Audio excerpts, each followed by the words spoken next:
Mon nom est Joseph Tremblay. J'ai été prêtre dans l'Église catholique depuis plusieurs années. Et même, j'ai été né dans l'Église catholique. Mais quand je suis devenu un croyant, né de nouveau, j'ai dû quitter l'Église à laquelle j'appartenais depuis ma naissance. Et il fallait s'y attendre. Plusieurs de mes amis furent étonnés et même peinés de ma décision. Et ils m'ont demandé une explication. Et c'est pour cela que je suis ici en ce moment. Il se pourrait qu'il y ait des personnes qui se scandaliseront des choses que je vais dire, mais loin de moi l'intention d'offenser qui que ce soit, ou même d'attaquer un système religieux quelconque. Je suis convaincu que Dieu est un Dieu d'amour, et qu'il est capable de sauver n'importe qui, n'importe quand et n'importe où, quel que soit l'endroit où la personne se trouve, quel que soit l'état dans lequel elle se soit engagée, quelle que soit la race à laquelle elle appartienne. Dieu est capable, aujourd'hui encore, de sauver quiconque veut bien se repentir et se confier en Jésus-Christ pour son salut. Mon expérience personnelle en est un exemple. Le tout débuta en 1964 au Chili, pendant que j'étais missionnaire dans la congrégation des Oblats de Marie Immaculée, et eut son dénouement au Canada en 1966. Qu'est-ce qui s'est passé entre ces deux dates? Eh bien, le salut de mon âme. Depuis longtemps, Dieu me cherchait et me poursuivait. Et moi, je voulais bien me donner à lui aussi. Je pensais bien l'avoir déjà fait en étant membre de la religion dans laquelle j'étais né. Et voilà qu'un jour, Dieu m'ouvrit les yeux, me faisant comprendre mon péché et son propre moyen de salut à lui. Comment cela s'est-il passé? C'est ce que je voudrais essayer d'expliquer dans les quelques moments qui suivent. Je suis né au Québec, Canada, en 1924. Mes parents m'ont inculqué depuis ma tendre enfance un grand respect pour Dieu, ainsi qu'un intense désir de le servir du mieux que je pourrais. Et je voulais tout lui consacrer, afin de lui plaire le plus possible. Selon ces mots de l'apôtre Paul, « Je vous exhorte, frères, par les compassions de Dieu, à offrir vos corps comme un sacrifice vivant, saint, agréable à Dieu, ce qui sera de votre part un culte raisonnable. » Alors c'est donc pour lui plaire que je lui consacrai ma vie dans l'état religieux et sacerdotal. Après plusieurs années d'études, je fus ordonné prêtre près de Rome, en Italie. Un an plus tard, j'étais envoyé comme missionnaire en Bolivie et au Chili, où je travaillais pendant plus de 13 ans. Oh, j'aimais beaucoup ce genre de travail. Et j'essayais de faire face à mes responsabilités le mieux que je pouvais, jouissant de l'amitié de tous mes compagnons de travail.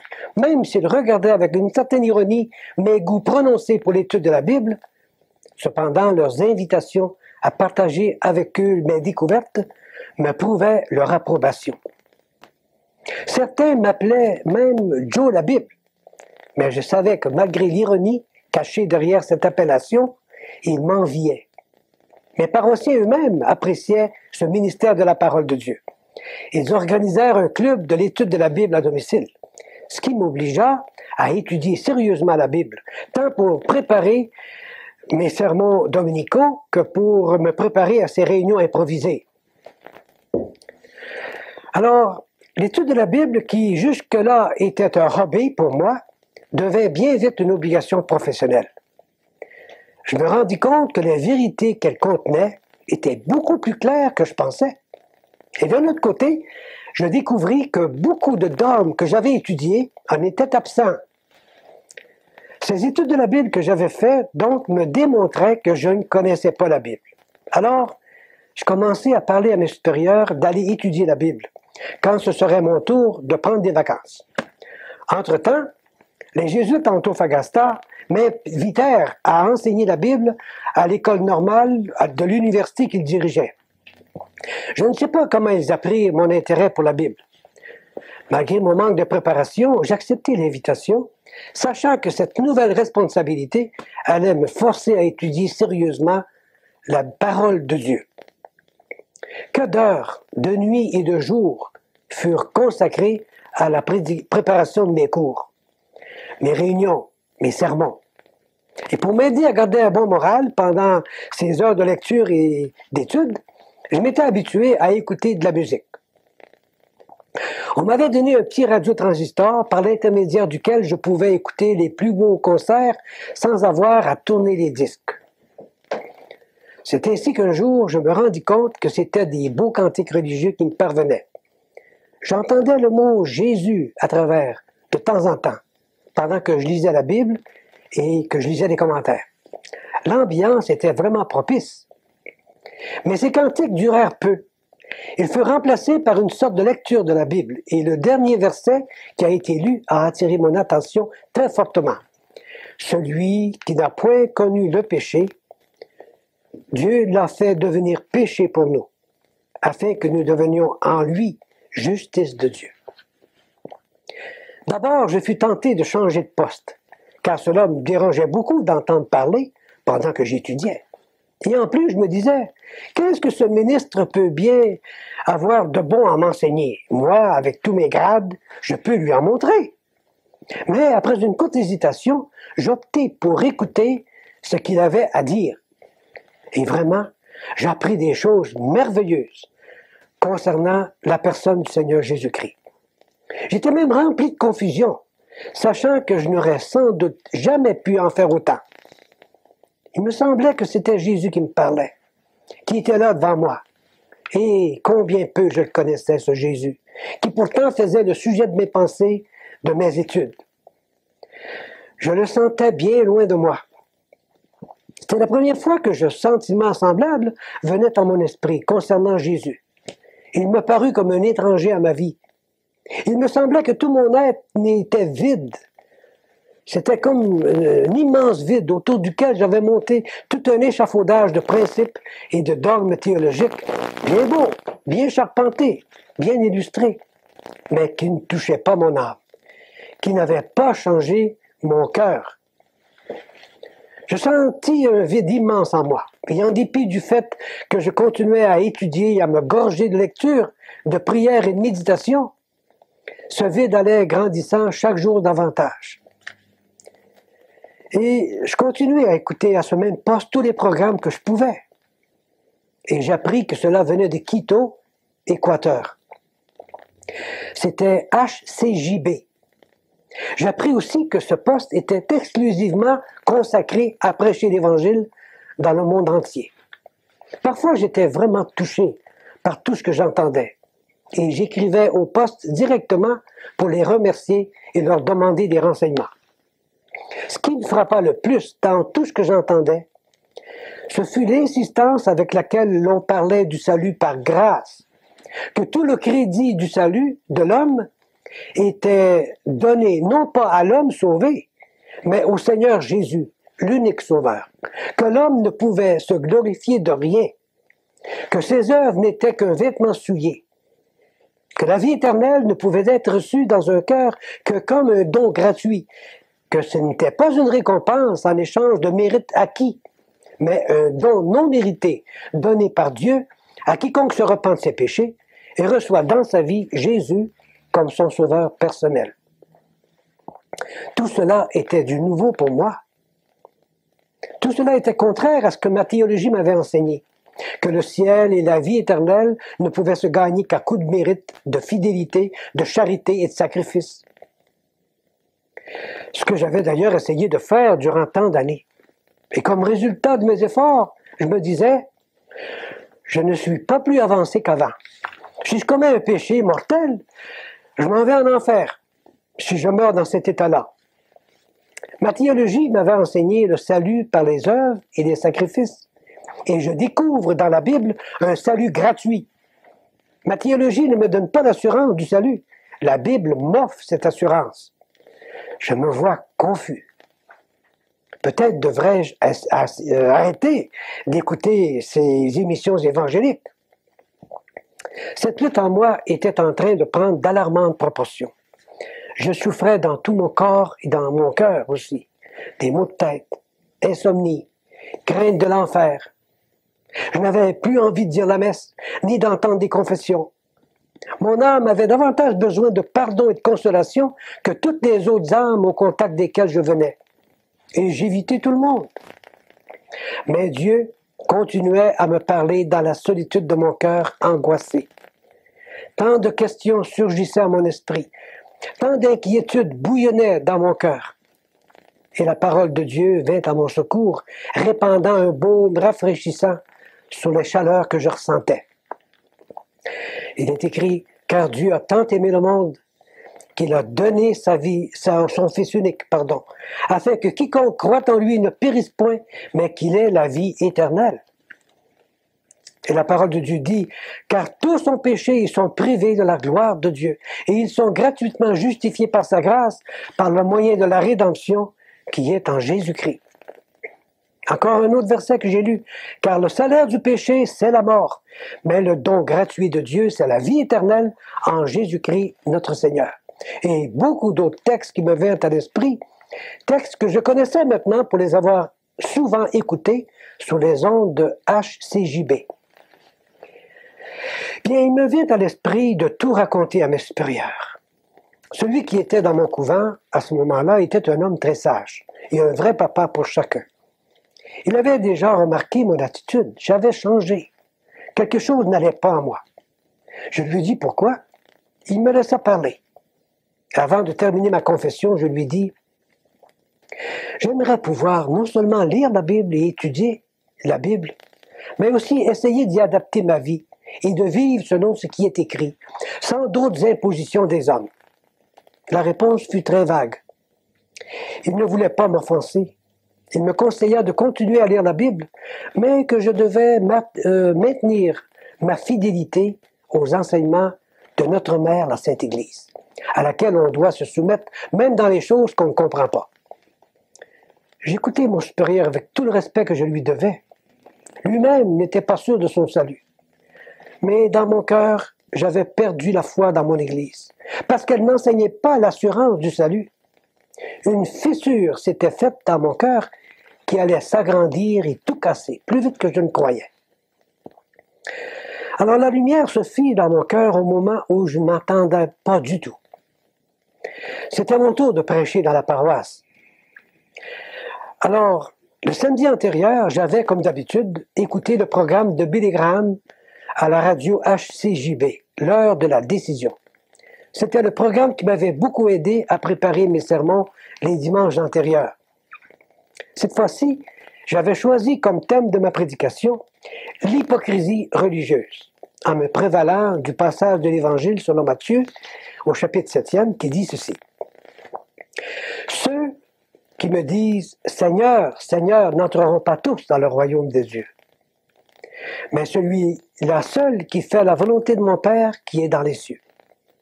Plusieurs me diront en ce jour-là, « Seigneur, Seigneur, n'avons-nous pas prophétisé en ton nom? N'avons-nous pas chassé des démons en ton nom? N'avons-nous pas fait beaucoup de miracles par ton nom? » Alors je leur dirai ouvertement, « Je ne vous ai jamais connu, retirez-vous de moi, vous qui commettez l'iniquité. » Je connaissais mes paroissiens. Je voulais attirer leur attention sur la vaine gloire que manifestaient certaines personnes devant tout ce qu'elles faisaient de bon, oubliant que bien souvent ces bonnes œuvres ne font que camoufler un cœur pourri. Et à mesure que je parlais, je sentais que la parole de Dieu me revenait à moi comme une balle de ping-pong qui vous revole dans la figure. Il est curieux de voir comment l'esprit humain, même en quelques secondes, peut établir toute une charpente de pensées qui nécessiterait peut-être des heures pour les mettre en mots. C'est ainsi que pendant que je faisais mon sermon, quelqu'un me parlait dans mon cœur.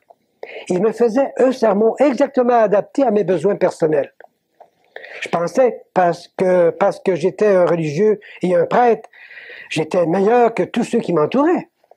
Et pourtant, moi aussi, cette parole résonnerait un jour à mes oreilles. « Je ne t'ai jamais connu. Retire-toi de moi. » Et j'entendais mes propres arguments devant cette menace et cette condamnation. Comment est-ce possible, mon Dieu, que tu ne me connaîtras pas? Ne suis-je pas religieux? Ne suis-je pas ton prêtre? Regarde tous les sacrifices que j'ai faits jusqu'à date. Études pendant des années. Séparation de mes parents, de mon pays. Vœux de pauvreté, de chasteté, d'obéissance. Te consacrant toutes mes richesses, tout mon corps et même ma volonté afin de mieux te servir. Et tu vas me dire que tu ne m'as jamais connu? Considère de plus toutes les souffrances que j'ai endurées durant ma vie de missionnaire. Je n'ai pas toujours mangé à ma faim. J'ai pleuré avec ceux qui pleuraient. J'ai baptisé des centaines de bébés, entendu des milliers de confessions, consolé beaucoup d'âmes éplorées, découragées. J'ai souffert le faim, la soif, le froid, la solitude, le mépris, l'ingratitude et beaucoup de menaces. Je suis même prêt à donner ma vie pour toi. Malgré tous ces arguments que j'apportais devant Dieu, cette même condamnation continuait à tinter à mes oreilles. Je ne t'ai jamais connu. Je me trouvais à bout d'arguments et de force. Je sentais que j'allais éclater en sanglots. Et là, devant mes paroissiens, je pleurais. Mes larmes m'empêchèrent de continuer mon sermon. J'étais tout simplement découragé devant cette terrible frustration d'une vie manquée. En face de mes péchés et de la condamnation de Dieu. Oh, tout cela fut trop pour moi. Le célébrant continua à dire sa messe, et moi je sortis de l'église cherchant un refuge dans mon bureau. Et là, la tête penchée sur la table, j'attendis que le calme me revint. Où me réfugier maintenant? Peut-être ma théologie me sauverait-elle si je reviens à elle et en suis fidèlement tous les dogmes et tous les préceptes. Mais cette même théologie à laquelle je voulais m'accrocher de nouveau commençait déjà à souffrir la débandade, les changements, la destruction. Je me tournai vers mes amis. Ils étaient dans la même situation que moi, incertains. Me confier à moi-même, dont je n'y comptais pas. À me voir, je n'étais plus qu'une loque vivante. Je n'en pouvais plus, étant totalement épuisé, déprimé et découragé. Et c'est à ce moment-là que Dieu espérait pour me présenter sa grâce. Quand l'homme est rendu au bout de lui-même, ça donne à Dieu l'occasion de se manifester à lui. Et voici un verset qui m'a beaucoup aidé. Car c'est par grâce que vous êtes sauvés, par le moyen de la foi. Et cela ne vient pas de vous. C'est le don de Dieu. Ce n'est pas par les œuvres, afin que personne ne se glorifie. Et c'est par cette promesse et cette première parole que Dieu se présenta à moi dans son salut. C'est par elle que j'ai compris mon erreur et le pourquoi du rejet de Dieu. Avec raison, il ne me connaissait pas. Je voulais me sauver par mes œuvres, et Dieu, lui, voulait me sauver par sa grâce. Quelqu'un d'autre s'était déjà occupé de mes péchés et du châtiment qui y était attaché. Le Seigneur Jésus-Christ. Il est mort sur la croix pour cela. C'est pour le péché de quelqu'un d'autre qu'il est mort, pas pour lui, parce que lui, il n'a jamais péché. C'est pour le péché de qui alors? Ne serait-ce pas pour les miens? Oh oui, c'était pour les miens. Et je me souviens des paroles du Seigneur. « Venez à moi, vous tous qui êtes fatigués et chargés, et je vous donnerai du repos. » Je compris que je devais aller à Jésus si je voulais avoir l'assurance de mon salut et le repos de mon âme. Cette parole du Seigneur Jésus qui m'était venue à la mémoire me semblait si claire maintenant que c'était comme si le Seigneur Jésus était à mes côtés, en chair et en eau. J'eus alors la tentation de lui demander « Mais où es-tu, Seigneur ?» Avant même que ce cri d'impatience s'élève de mes lèvres, une autre parole du Seigneur me revint à l'esprit. « Voici, je me tiens à la porte et je frappe. Si quelqu'un entend ma voix et ouvre la porte, j'entrerai chez lui. Je souperai avec lui et lui avec moi. »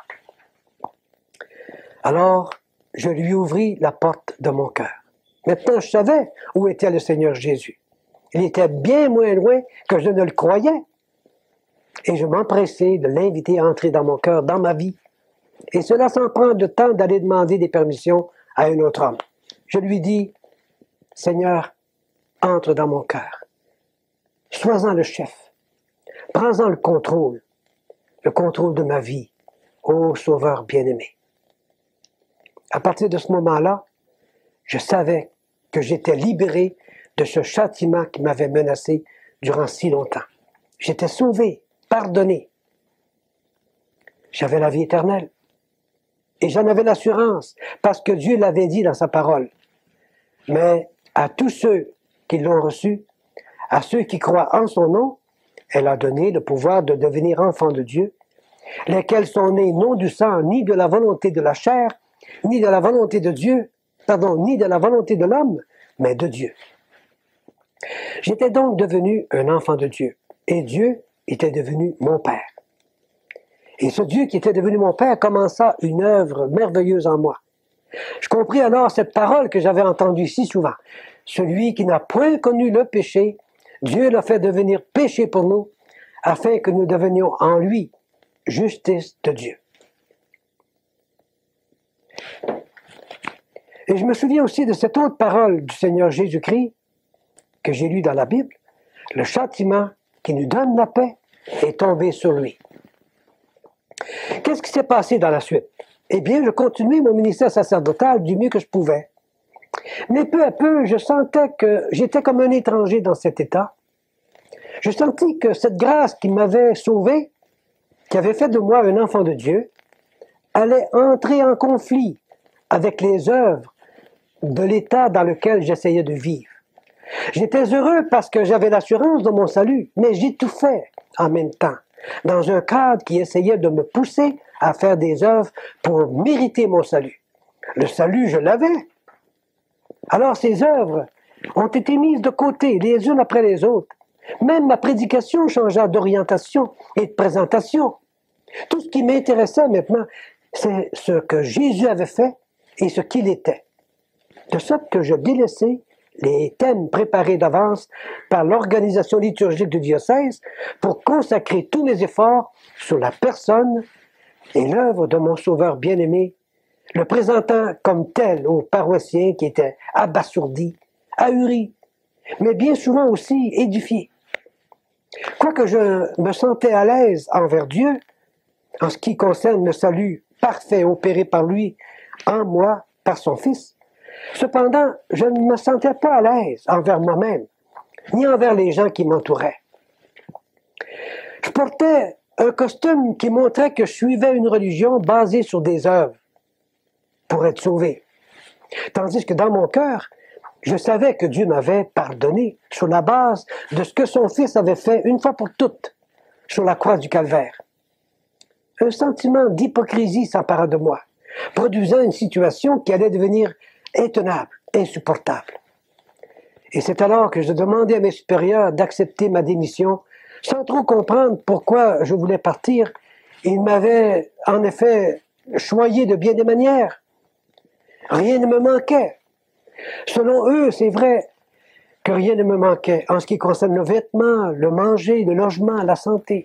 Mais maintenant que j'avais l'assurance de mon salut, le Seigneur Jésus était devenu mon maître, je n'avais plus rien à faire pour me mériter ce salut gagné pour moi par Christ à un si grand prix.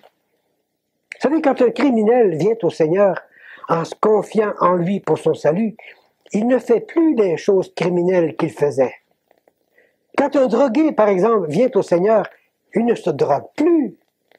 Quand un adultère vient au Seigneur, il ne commet plus de péché d'adultère. Cela signifie que ce salut, le salut que quelqu'un expérimente, change sa vie. Quant à moi, je n'avais pas commis de grands crimes. Je ne m'adonnais pas à la drogue, ni à d'autres péchés qui auraient pu me classer parmi les grands pécheurs, comme on dit. De quoi allais-je donc me séparer pour prouver ma sincérité devant un Dieu qui m'avait tant aimé jusqu'à donner son Fils pour faire l'expiation de mes péchés? Et c'est dans cette situation un peu confuse que je me tournai de nouveau vers le Seigneur, lui demandant de venir à mon secours, en me montrant le chemin à suivre, la décision à prendre, lui disant que j'étais même prêt à me départir de ce costume qui semblait m'étouffer. Et le Seigneur, qui ne fait jamais les choses à moitié, répondit à mes prières. Je revins au Canada en 1965 pour une longue période de repos. Bien vite, j'ai reçu la visite d'autres chrétiens évangéliques. Comment ont-ils appris mon intérêt pour la parole de Dieu? Mon nom leur avait été donné par le personnel du poste de radio HCJB, avec qui j'avais été en correspondance dans le passé. Mais même si je trouvais leurs commentaires très édifiants, je ne me suis pas donné à eux totalement. Je ne voulais pas tomber dans un autre système théologique ayant été étouffé pendant des années par le système dans lequel j'étais né. J'avais grandi et vécu pendant presque 40 ans. Alors, je priais pourtant le Seigneur de me faire comprendre, de me faire trouver des frères, des sœurs avec lesquels je pourrais me réunir afin de ne plus me sentir si seul. Je connaissais l'expérience des premiers chrétiens dont nous lisons dans la Bible, qu'ils aimaient se réunir. Et dans le chapitre 2 du livre des Actes, on lit ceci: ils persévéraient dans l'enseignement des apôtres, dans la communion fraternelle, dans la fraction du pain et dans les prières. Et je me suis demandé, est-ce que les chrétiens continuent à se réunir encore aujourd'hui pour se souvenir du Seigneur en attendant son retour? Dieu, qui a pourvu pour le salut de mon âme, va pourvoir aussi pour me faire découvrir la présence de ses enfants. Alors mes supérieurs de Montréal m'appelèrent un jour pour m'offrir et remplacer un professeur de théologie au collège secondaire de Rouen en Abitibi. J'hésitais beaucoup avant d'accepter cette invitation. Je n'aimais pas cette région du pays. Mais après un moment d'hésitation, j'acceptai, puisque ce n'était que pour quelques mois. L'enseignement que je devais donner portait sur l'Église. L'on me facilita tous les livres nécessaires pour préparer mes cours. Et je commençais mes préparatifs en ne me servant que de la Bible. Bien entendu, j'avoue que j'avais moi-même de la misère à comprendre ce que j'enseignais. Ça contrastait tellement avec ce que j'avais appris au grand séminaire concernant cette Église hiérarchique de laquelle je faisais partie, du moins extérieurement par le costume. Mais j'aimais ça, étudier ce sujet. Pour illustrer mon enseignement, j'employais un petit radiotransistor, un petit enregistreuse plutôt, sur lequel j'enregistrais des interviews que je faisais sur la rue. Et je présentais ça à mes élèves. Un jour, j'appris par le journal local qu'une émission télévisée allait être présentée un certain dimanche. Et le titre du message que l'évangéliste allait présenter est « L'Église ». Alors j'ai enregistré sur ce petit appareil ce programme afin de pouvoir montrer à d'autres et leur faire écouter que d'autres aussi enseignent les mêmes choses que j'enseignais. Ça venait de la Bible. Et j'étais curieux de pouvoir contacter ce monsieur et l'inviter à venir me voir. Et il vint me voir. C'était Gaston Jolet, l'animateur de l'émission L'heure de la bonne nouvelle. Et dans sa conversation, je reconnus en lui quelqu'un qui connaissait vraiment le Seigneur, Jésus, comme son sauveur personnel. Après plusieurs visites qu'il fit à mon domicile, à mon couvent, il m'invita un jour chez lui pour y passer quelques heures pendant la journée de certain dimanche. Et c'est à cette occasion-là que j'assistais pour la première fois au repas du Seigneur. J'avais déjà lu dans ma Bible concernant l'habitude qu'avaient les premiers chrétiens de participer au repas du Seigneur. Et je voulais savoir si ça se pratiquait encore aujourd'hui. Et en assistant à cette réunion pour la première fois, je reconnus, là encore, ce qui était écrit dans la première épître de Paul aux Corinthiens, et je cite, « Car toutes les fois que vous mangez ce pain et que vous buvez cette coupe, vous annoncez la mort du Seigneur jusqu'à ce qu'il vienne. » Dieu avait répondu à mes prières. Il m'avait conduit à des frères et des sœurs dans le Seigneur qui se réunissaient au nom du Seigneur pour se souvenir de lui jusqu'à ce qu'il vienne. Oh, j'étais très heureux. Peu de temps après, j'écrivis à mes supérieurs à Montréal, leur annonçant la nouvelle que j'avais trouvé ma famille et leur demandant de bien vouloir m'obtenir la dispense de mes vœux, de ne plus me considérer comme membre de leur Église, que ma vie dorénavant, le Seigneur Jésus allait s'en occuper. Et c'est ainsi que le Seigneur m'a libéré, non seulement de mes péchés et de la condamnation qui y était attachée, mais aussi de tout système d'hommes qui écrase et étouffe. Une grave question s'est posée. Quand j'ai été sauvé, je me suis demandé si j'allais continuer dans la religion dans laquelle j'avais grandi. D'ailleurs, plusieurs m'ont souvent posé cette question. Pourquoi n'avez-vous pas continué à pratiquer la religion catholique après avoir été sauvé? Donc, chacun devrait se poser cette question et chercher dans la Bible, dans la parole de Dieu, la réponse que Dieu donne à cette grave question. C'est d'ailleurs ce que j'ai fait. Et en décrivant mon exercice spirituel devant cette grande question et la manière dont le Seigneur m'a dirigé, peut-être que d'autres personnes seraient-elles aidées à résoudre aussi leurs problèmes. Il y a deux textes qui se sont présentés à mon esprit dès le début, qui allaient donner une nouvelle orientation à ma vie. Le premier se trouve dans la seconde épître aux Corinthiens.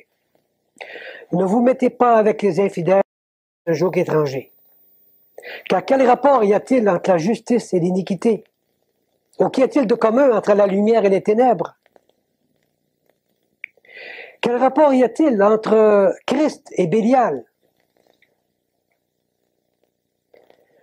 Et quelle part a le fidèle avec l'infidèle? Quel rapport y a-t-il entre le temple de Dieu et les idoles? Car nous sommes le temple du Dieu vivant, comme Dieu l'a dit. J'habiterai et je marcherai au milieu d'eux. Je serai leur Dieu et ils seront mon peuple. C'est pourquoi sortez du milieu d'eux et séparez-vous, dit le Seigneur. Ne touchez pas ce qui est impur et je vous accueillerai. Je serai pour vous un père et vous serez pour moi des fils et des filles, dit le Seigneur Tout-Puissant.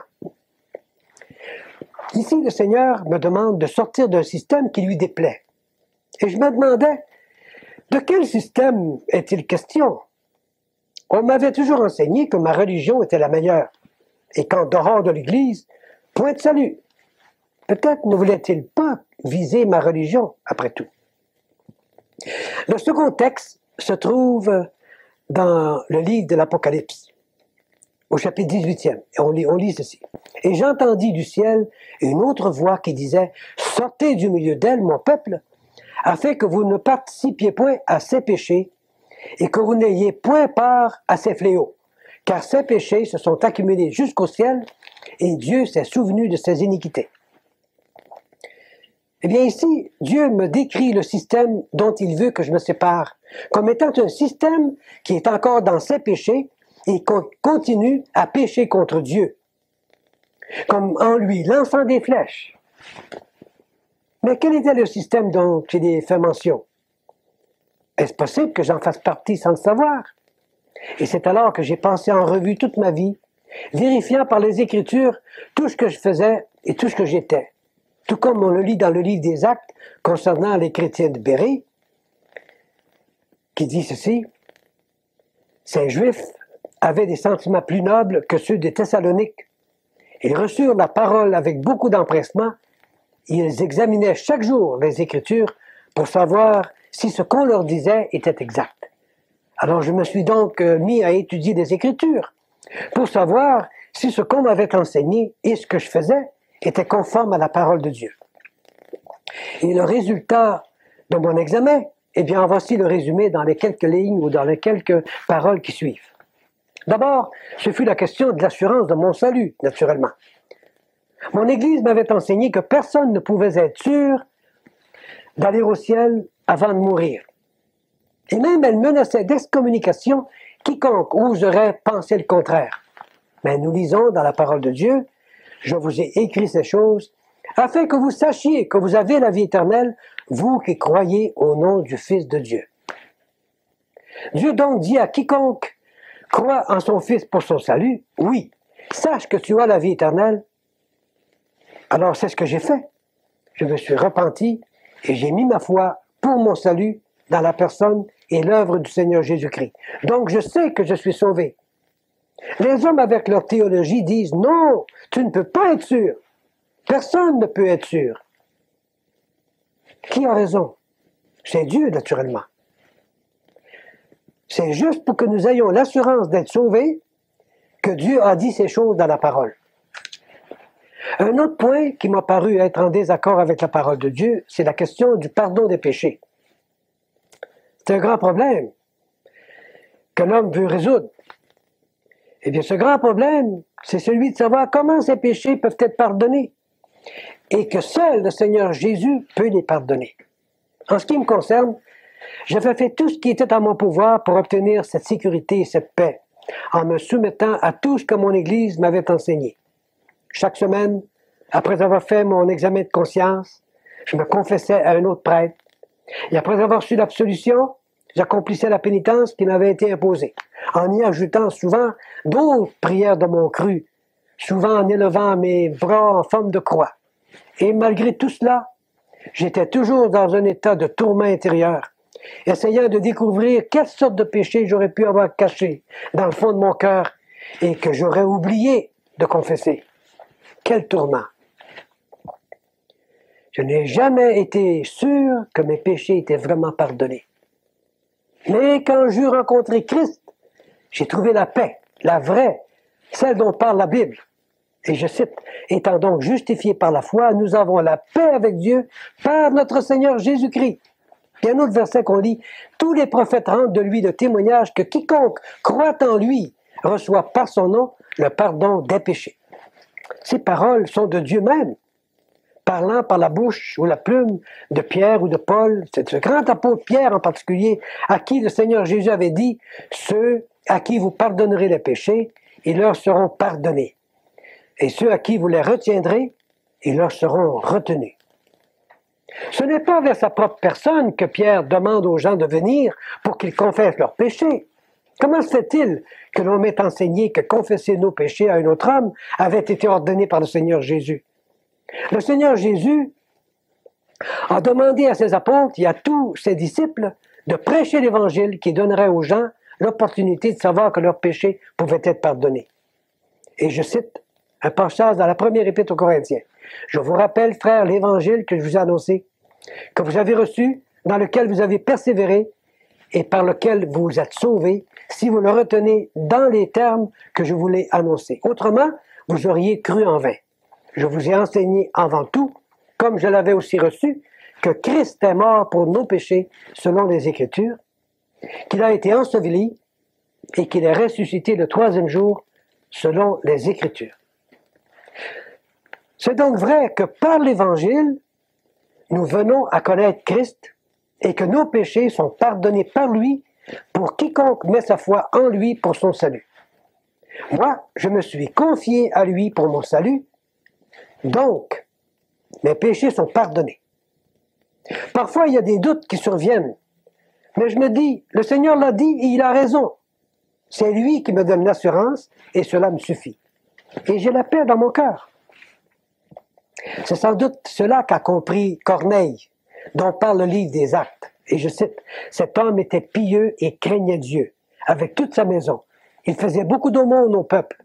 Il priait Dieu continuellement.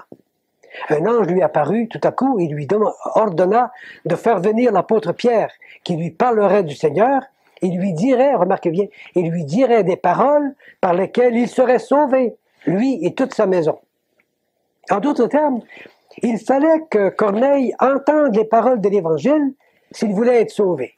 Si Corneille reçoit cet Évangile qui sauve, alors ses péchés seront pardonnés. Quel soulagement! Savoir que le pardon des péchés s'obtient non par une série interminable de prières, de sacrifices, de pratiques religieuses, mais plutôt en mettant sa foi dans la personne et l'œuvre du Seigneur Jésus. Et je cite un autre verset dans le livre des Actes qui dit « Sachez donc, frères, que c'est par lui que le pardon des péchés vous est annoncé, et que quiconque croit est justifié par lui de toutes les choses dont vous ne pouviez être justifiés par la loi de Moïse. » S'il y a des gens qui enseignent une autre doctrine, imposant la confession des péchés à d'autres hommes qui sont également des pécheurs, ces gens-là tombent dans la catégorie des faux docteurs et commettent un grand péché contre Dieu. J'étais un de ces gens-là. Par conséquent, j'ai arrêté d'entendre des confessions des autres et aussi de confesser mes propres péchés à d'autres personnes. Selon la Bible, le salut est totalement gratuit. J'avais été obligé de faire tant de choses, tant de cérémonies et de prières pour m'assurer une bonne place dans le ciel. Et cependant, je n'étais jamais sûr, certain, de pouvoir me présenter devant Dieu. Et cela en dépit de ma fidélité à accomplir mes obligations comme prêtre, comme religieux. J'avais lu dans la Bible plusieurs fois ce passage sans que je me pose des questions. Et voici le passage. Car c'est par la grâce que vous êtes sauvés, par le moyen de la foi. Et cela ne vient pas de vous, c'est le don de Dieu. Ce n'est point par les œuvres afin que personne ne se glorifie. Mais c'est comme si mon intelligence aurait été enténébrée. Une fois que j'ai été sauvé, et alors que je continuais à faire mon travail de prêtre, une voix intérieure me demandait « Pourquoi récites-tu ce rosaire? Et sais-tu pas que le salut est une grâce de Dieu, un don, un cadeau de Dieu? » Alors, en obéissance à la parole de Dieu, j'ai arrêté de faire des choses que j'avais l'habitude de faire dans le but de me gagner mon salut et une meilleure place dans le ciel. Quand je les faisais, c'était comme si je méprisais le Seigneur Jésus. C'était comme s'il n'avait pas fait assez pour moi, ou bien comme s'il ne l'aurait pas fait avec assez de perfection. Pourtant, ne s'était-il pas écrié du haut de la croix, « Tout est accompli ». C'est pourquoi, comme l'a exprimé l'apôtre Paul, oubliant ce qui est en arrière et me portant vers ce qui est en avant, c'est alors que je commençais à apprécier vraiment la personne du Seigneur Jésus. Appréciation qui est allée sans cesse en grandissant depuis lors, à mesure que je délaissais ces pratiques du passé. En me rappelant ce verset, le don gratuit de Dieu, c'est la vie éternelle par Jésus-Christ notre Seigneur. Sur la base de la gratuité du salut, je compris en même temps que les œuvres méritoires, les indulgences, les prières répétées, les neuvaines, les pèlerinages, les œuvres de charité, et j'en passe, tout cela devait être abandonné, mis de côté, puisqu'elles ne pouvaient pas non plus me gagner le salut de Dieu, ni son ciel. Dieu avait dit, nous sommes tous comme des impurs, et toute notre justice est comme un vêtement souillé.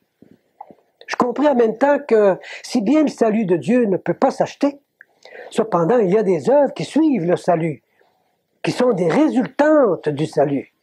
Comme on dit dans la parole, dans Éphésiens chapitre 2, « Car nous sommes son ouvrage, ayant été créés en Jésus-Christ pour de bonnes œuvres que Dieu a préparées d'avance, afin que nous les pratiquions. » Nous ne sommes donc pas sauvés par des bonnes œuvres, mais une fois que nous sommes sauvés, nous devons faire les œuvres que Dieu veut qu'on fasse. Une des cérémonies que j'avais l'habitude de faire, et pour laquelle d'ailleurs j'avais été ordonné prêtre, c'était la Sainte Messe. On m'avait enseigné que la messe, et j'en donne une définition, c'est le renouvellement du sacrifice du calvaire fait d'une manière non sanglante pour le pardon des péchés des vivants et des morts. J'avais voulu justement devenir prêtre dans l'église de Rome pour pouvoir célébrer la Sainte Messe et ainsi avoir mes péchés pardonnés et pardonner les péchés des autres. Mais en lisant la Bible, je me rendis compte très vite que cette définition donnée à la messe était en contradiction avec la parole de Dieu dans toutes ses parties. En lisant l'Épître aux Hébreux et en méditant sur le caractère non transmissible du sacerdoce de Christ, je fus frappé par l'emploi fréquent de l'expression « une fois pour toutes ». Voici, il est écrit par exemple, « Il nous convenait en effet d'avoir un souverain sacrificateur comme lui, saint, innocent, sans tache, séparé des pécheurs, et plus élevé que les cieux, qui n'a pas besoin, comme les souverains sacrificateurs, d'offrir chaque jour des sacrifices, d'abord pour ses propres péchés, ensuite pour ceux du peuple, car ceci il a fait une fois pour toutes, en s'offrant lui-même. » Dans ce passage, le Seigneur Jésus fait une comparaison entre lui-même et les prêtres de l'Ancien Testament. En disant ceci, « Mais Christ est venu comme souverain sacrificateur des biens à venir. Il a traversé le tabernacle plus grand et plus parfait qui n'est pas construit de main d'homme, c'est-à-dire qui n'est pas de cette création. Et il est entré une fois pour toutes dans le lieu très saint. » Un peu plus loin, nous disons, ce n'est pas pour s'offrir lui-même plusieurs fois, mais maintenant, à la fin des siècles, il a paru une seule fois pour effacer le péché par son sacrifice. Il s'est offert une seule fois pour porter les péchés de beaucoup d'hommes. Et enfin, dans le chapitre 10 de l'Épître aux Hébreux, il est marqué « Nous sommes sanctifiés par l'offrande du corps de Jésus-Christ une fois pour toutes. » Et lui, après avoir offert un seul sacrifice pour les péchés, s'est assis pour toujours à la droite de Dieu. Tout ceci signifie que le sacrifice du Seigneur Jésus-Christ ne peut pas être renouvelé ni répété parce que lui, il l'a fait à la perfection et que nos péchés furent effacés complètement. Mais l'homme insiste. Nous devons renouveler le sacrifice du calvaire. Dieu dit non. Mon fils l'a fait une fois pour toutes. Qui a raison? Bien Dieu, naturellement. Et l'homme commet un grave péché contre Dieu en voulant renouveler ou répéter ce qui a été fait par Dieu parfaitement et une fois pour toutes. Je sais par expérience que ce renouvellement apporte beaucoup d'argent dans les mains de ceux qui célèbrent la messe. Mais le Seigneur Jésus n'a-t-il pas dit « Faites ceci en mémoire de moi » Cela est vrai. Et c'est justement cela qu'ont commencé à faire les premiers chrétiens, aussitôt qu'ils eurent pu se réunir. Comme c'est marqué dans le livre des Actes, le premier jour de la semaine, nous étions réunis pour rompre le pain. Voilà, c'était le repas du Seigneur qu'ils faisaient, pour se souvenir du Seigneur Jésus. Comme c'est écrit dans la première épître de Paul aux Corinthiens, « Car toutes les fois que vous mangez ce pain et que vous buvez cette coupe, vous annoncez la mort du Seigneur jusqu'à ce qu'il vienne. » Et aujourd'hui encore, les sauvés qui ont témoigné de leur foi en Jésus-Christ dans les eaux du baptême se réunissent à chaque dimanche pour se souvenir de leur Sauveur en participant au repas du Seigneur. Et c'est justement durant un de ces repas du Seigneur auxquels j'avais été invité un jour que j'ai reconnu qui étaient les véritables sauvés. Et avec quelle joie ils aimaient se réunir pour manifester leur gratitude envers leur Sauveur en l'adorant et en le remerciant. Ce repas du Seigneur était célébré non pas pour que les péchés soient pardonnés, mais justement parce que leurs péchés avaient été pardonnés déjà, à cause du Seigneur Jésus-Christ qui a livré son corps sur la croix du calvaire et qui a versé son sang en expiation pour les péchés. La question du pardon des péchés est réglée pour les sauvés.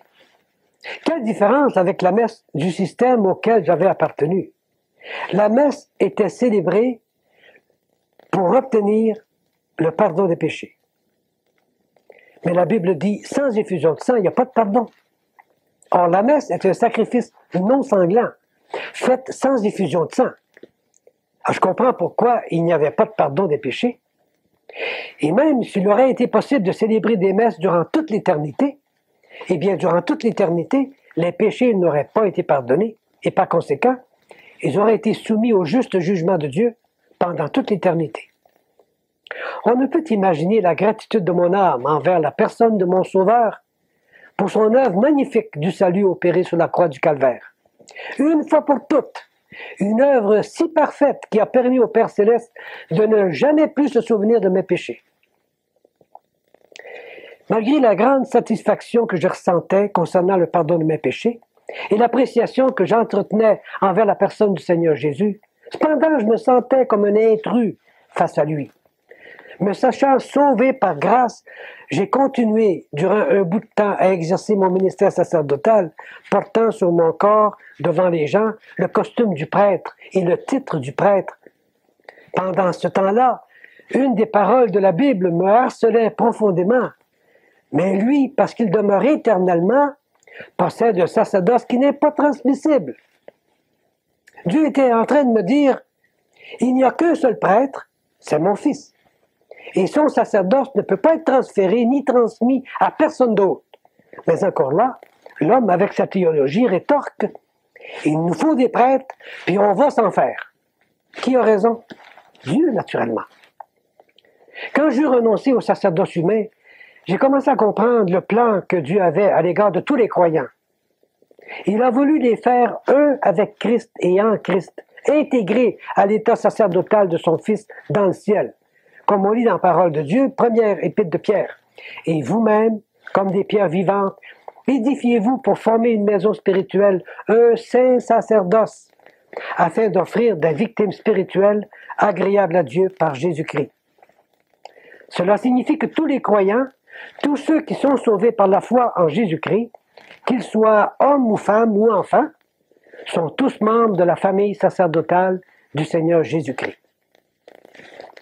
On m'a fait l'objection suivante. Comment est-ce possible que tant de prêtres, d'évêques, que le pape même, qui ont exercé une si grande influence sur la société, qu'ils se soient tous trompés?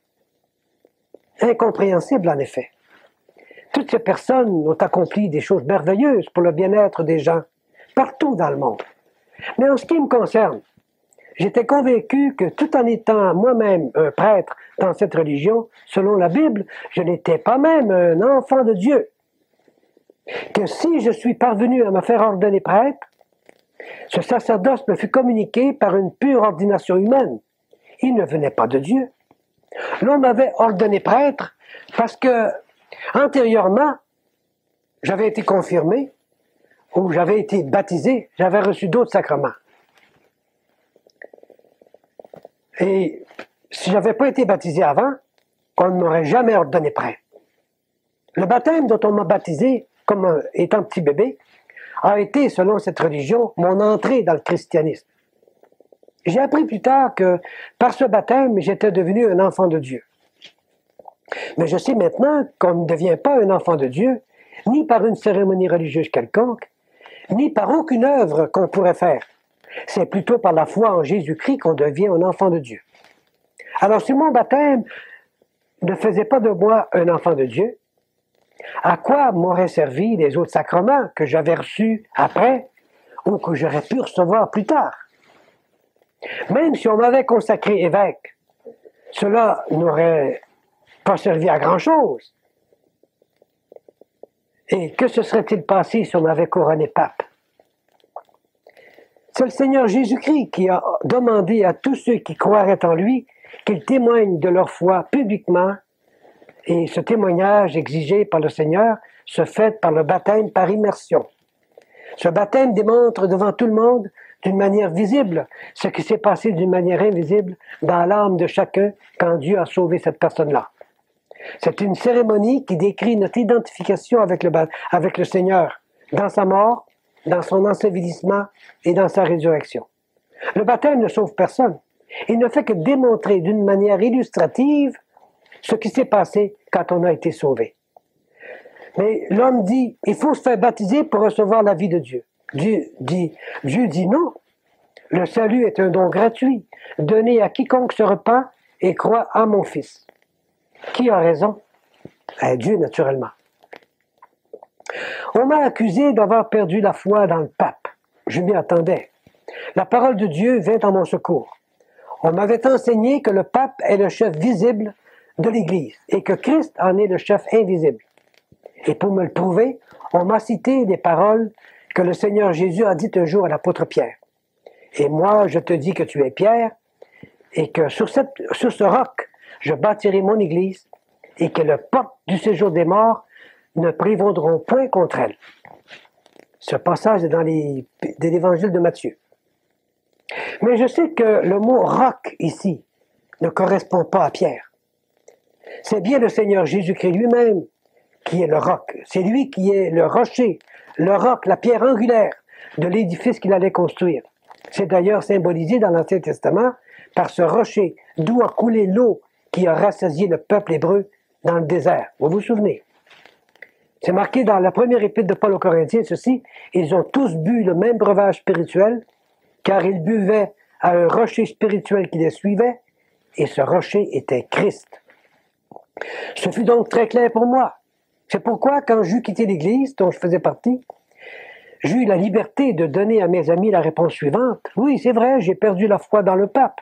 Ou plutôt, cette foi que j'avais déposée dans le pape, je la retirai de lui pour la déposer sur le vrai chef de l'Église. La vraie tête, l'unique tête, c'est le Seigneur Jésus-Christ. Depuis lors, je demande à Dieu que beaucoup de gens puissent ouvrir les yeux aussi, incluant le pape, pour qu'ils en viennent à se repentir de leurs péchés, comme je le fis un jour, et qu'ils mettent leur foi pour leur salut dans la personne et l'œuvre du Seigneur Jésus-Christ. C'est d'ailleurs ce que fit l'apôtre lui-même quand il a répondu au Seigneur, « Tu es le Christ, le Fils du Dieu vivant. » Ces paroles ne venaient pas de la tête de Pierre, comme le Seigneur Jésus le lui fit remarquer. Elles venaient du Père Céleste. C'est ce Saint-Esprit qui m'a poussé à mettre ma foi en Jésus-Christ pour mon salut. N'importe qui, entendant la bonne nouvelle de l'Évangile, doit aussi confesser Jésus de la même manière. Il doit déclarer et reconnaître « Tu es le Christ, le Fils du Dieu vivant ». C'est ça la déclaration de foi que le Seigneur Jésus s'attend à entendre de la part de quiconque veut bien le reconnaître comme Sauveur et Seigneur. Je l'ai fait un jour. C'est à votre tour maintenant. Quelle que soit votre position dans l'échelle hiérarchique de votre Église, vous devez répondre personnellement à cette même question du Seigneur. Qui pensez-vous que je suis? Et la réponse à cette question déterminera la position de votre âme devant Dieu. Si vous donnez la même réponse que celle donnée par l'apôtre Pierre, vous deviendrez alors non pas un pape, mais bien un enfant de Dieu. L'apôtre Pierre était conscient qu'il n'était pas devenu pape. Il a écrit aux chrétiens de son temps, et cela vaut pour tous les chrétiens de tous les temps, « Voici les exhortations que j'adresse aux anciens qui sont parmi vous, moi, ancien comme eux, témoin des souffrances de Christ. » De plus, jamais l'apôtre Pierre n'a exigé qu'on l'appelle sa sainteté, ni aucun autre titre d'ailleurs. Quand j'étais encore dans le clergé, on m'a souvent appelé révérend père. Combien d'autres titres que l'on donne à d'autres personnes selon les grades qu'elles ont ou les costumes qu'elles portent. En quittant le sacerdoce des hommes, je perdais naturellement le droit de me faire appeler prêtre. C'était mieux ainsi. Il est écrit « N'appelez personne sur la terre votre père, car un seul est votre père, celui qui est dans les cieux. Ne vous faites pas non plus appeler directeur, car un seul est votre directeur, le Christ. » Alors les hommes, cependant, ils ont continué à appeler leurs prêtres révérends, et d'autres révérendissime, monseigneur. Et même ils ont poussé l'insolence jusqu'à employer le titre sa sainteté, ignorant le fait que ce dernier titre ne peut pas être attribué qu'à Dieu seul. C'est lui qui le mérite. Quelle audace! Combien de flèches contre Dieu! Plusieurs de mes amis et collègues ont pensé que le motif qui m'a poussé à quitter l'Église a été celui de pouvoir me marier. Ils ont même allégué que je camouflais ce désir intérieur derrière la façade de l'Évangile. Je laisse à Dieu le soin de s'occuper d'eux et de leur ouvrir les yeux. Quant à moi, j'étais sauvé, j'étais devenu un enfant de Dieu par la foi en Jésus-Christ, et je savais que mon Sauveur et mon Seigneur allait s'occuper de moi dans tous les détails de ma nouvelle vie, et il a fait merveilleusement.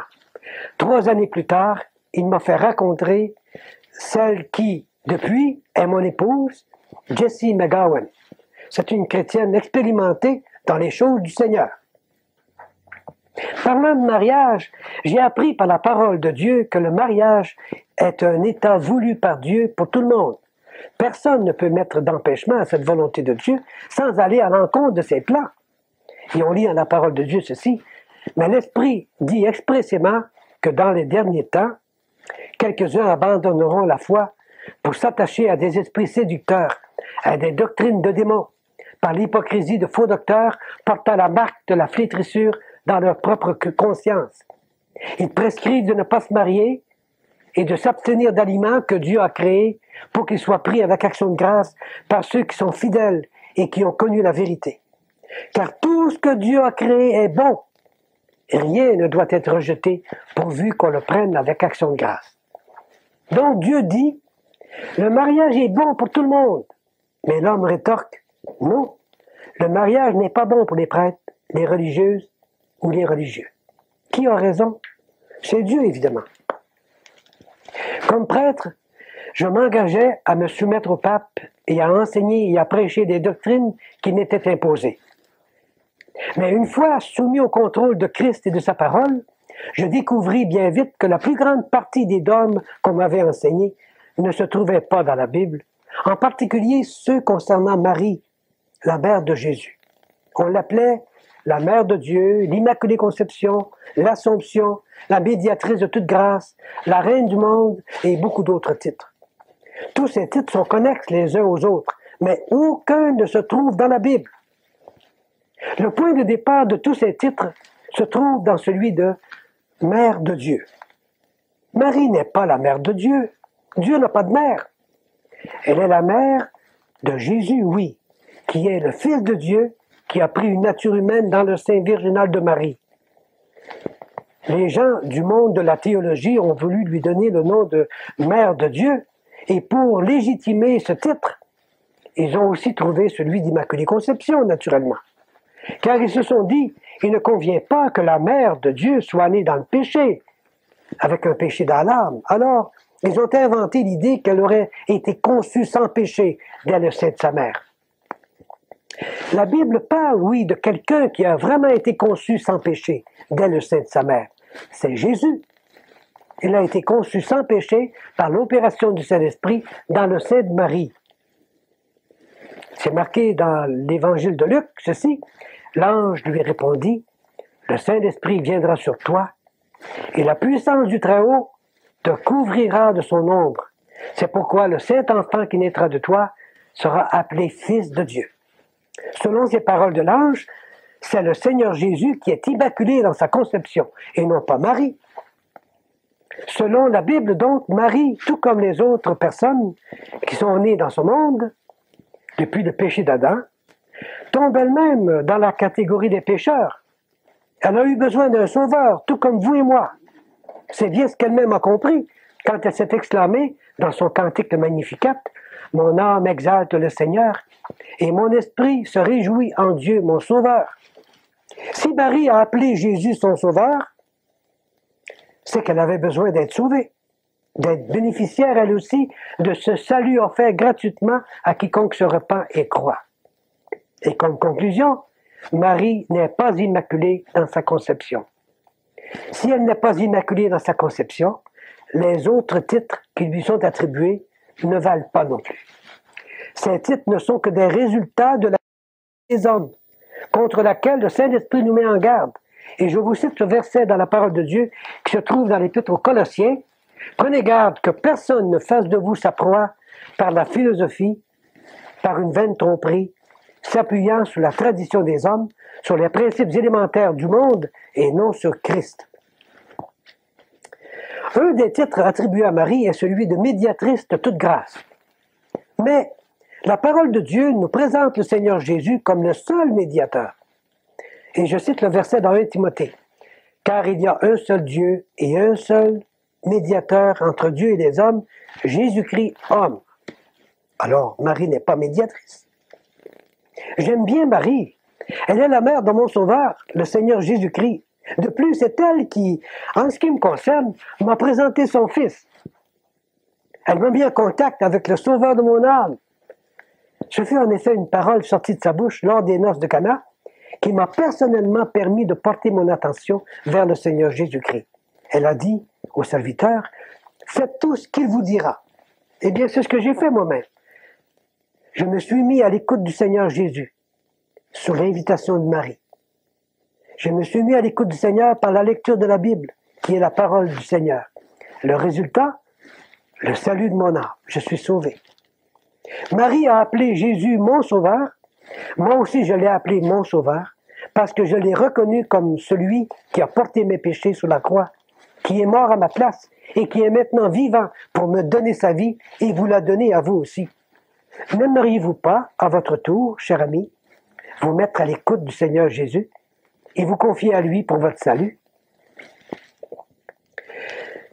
Durant ces dernières années que j'ai vécues dans l'Église, j'ai vu beaucoup de changements s'opérer, des enseignements différents, des pratiques nouvelles. Maintenant que j'appartiens à l'Église du Seigneur, je regarde en arrière et je me réjouis d'avoir quitté un système humain qui est soumis à tant de changements et qui crée tant de confusion. C'est le sort qui attend toute organisation humaine. Tout ce qui est humain change. Mais la parole de Dieu ne change pas. Le ciel et la terre passeront, mais mes paroles ne passeront point, a dit le Seigneur Jésus. Se confier à cette parole de Dieu donne une grande confiance, une forte assurance et un grand repos d'esprit. Tandis que le fait de se confier dans la parole des hommes, leur doctrine, ne fait que laisser un arrière-goût d'inquiétude, en plus de tomber sous la malédiction de Dieu. On a demandé, comment se fait-il que tu aies accepté toutes ces doctrines pendant des années et que maintenant tu les rejettes toutes? Mais la réponse, j'étais aveugle. Maintenant je vois. Le Seigneur Jésus m'a ouvert les yeux du cœur pour que je sois sauvé et les yeux de mon intelligence pour que je comprenne ce qu'il me laisse comprendre par son Saint-Esprit. Il est écrit, si notre évangile est encore voilé, il est voilé pour ceux qui périssent. Pour les incrédules dont le Dieu de ce siècle a aveuglé l'intelligence, afin qu'ils ne voient pas briller la splendeur de l'Évangile de la gloire de Christ, qui est l'image de Dieu. J'ai ouvert ma Bible et j'ai laissé Dieu regarder le fond de mon cœur pour qu'il me révèle à moi-même le mal qu'il trouverait à l'intérieur. Et le Saint-Esprit a fait tout le travail. Il m'a convaincu de péché, m'a poussé à la repentance et m'a jeté tel que j'étais dans les bras de mon Sauveur. L'Éternel est près de ceux qui ont le cœur brisé. C'est dans le psaume 34 qu'on dit ça. Ce même Saint-Esprit m'a montré que le Seigneur était mort pour moi sur la croix. Que là, ce sont nos souffrances qu'il a portées. C'est de nos douleurs qu'il s'est chargé, frappé de Dieu et humilié. Mais il était blessé pour nos péchés, brisé pour nos iniquités. Le châtiment qui nous donne la paix est tombé sur lui. Et c'est par sa meurtrissure que nous sommes guéris. Nous étions tous errants comme des brebis. Chacun suivait sa propre voie. Et l'Éternel a fait retomber sur lui l'iniquité de nous tous. C'est un beau passage que vous trouverez dans la prophétie du prophète Isaïe au chapitre 53. C'est par ces paroles que j'ai compris jusqu'à quel point le Seigneur Jésus m'a aimé, jusqu'à donner sa vie pour moi. Je ne pouvais plus résister à tant d'amour. Je me suis repenti de mes péchés, j'y ai renoncé, et j'ai invité le Seigneur Jésus à entrer dans ma vie, lui en donnant tout le contrôle. Ne pourriez-vous pas faire la même chose? C'est ainsi que le plan de salut que Dieu avait pour moi et pour le monde a été réalisé pour moi. Celui qui n'a point connu le péché, Dieu l'a fait devenir péché pour nous, afin que nous devenions en lui justice de Dieu. Et qu'est-ce que je fais maintenant? Le Seigneur Jésus a mis dans mon cœur le désir et la volonté de dire à tous ce que Dieu a fait pour moi. C'est l'ordre qu'il a donné aux démoniaques libérés. Vous vous souvenez? Dans l'évangile de Luc, il est dit « Retourne dans ta maison et raconte ce que Dieu t'a fait. » Et il s'en alla, il publia par toute la ville ce que Jésus avait fait pour lui. Ce fut aussi le cri d'enthousiasme de la Samaritaine. Ayant laissé sa cruche, elle s'en alla dans la ville et elle dit aux gens « Venez, venez voir un homme qui m'a dit tout ce que j'ai fait. Ne serait-ce pas le Christ? Et c'est ce que je fais. Depuis que je suis né de nouveau, par la grâce de Dieu, nous passons, mon épouse et moi, tout notre temps à présenter le Seigneur Jésus-Christ au monde comme étant le seul sauveur qui sauve parfaitement quiconque s'approche de Dieu par lui. Dieu m'a même permis d'employer les mêmes moyens de communication par lesquels je suis venu en contact avec sa parole, la radio et la télévision. Eh bien, si vous désirez de plus amples renseignements et informations, je vous invite à m'écrire. Je répète, mon nom, c'est Joseph Tremblay et mon adresse, c'est 17 rue Anceville, Rivière-du-Loup, province de Québec, Canada. G5R 3Z3. Que le Seigneur ouvre vos yeux et vous bénisse.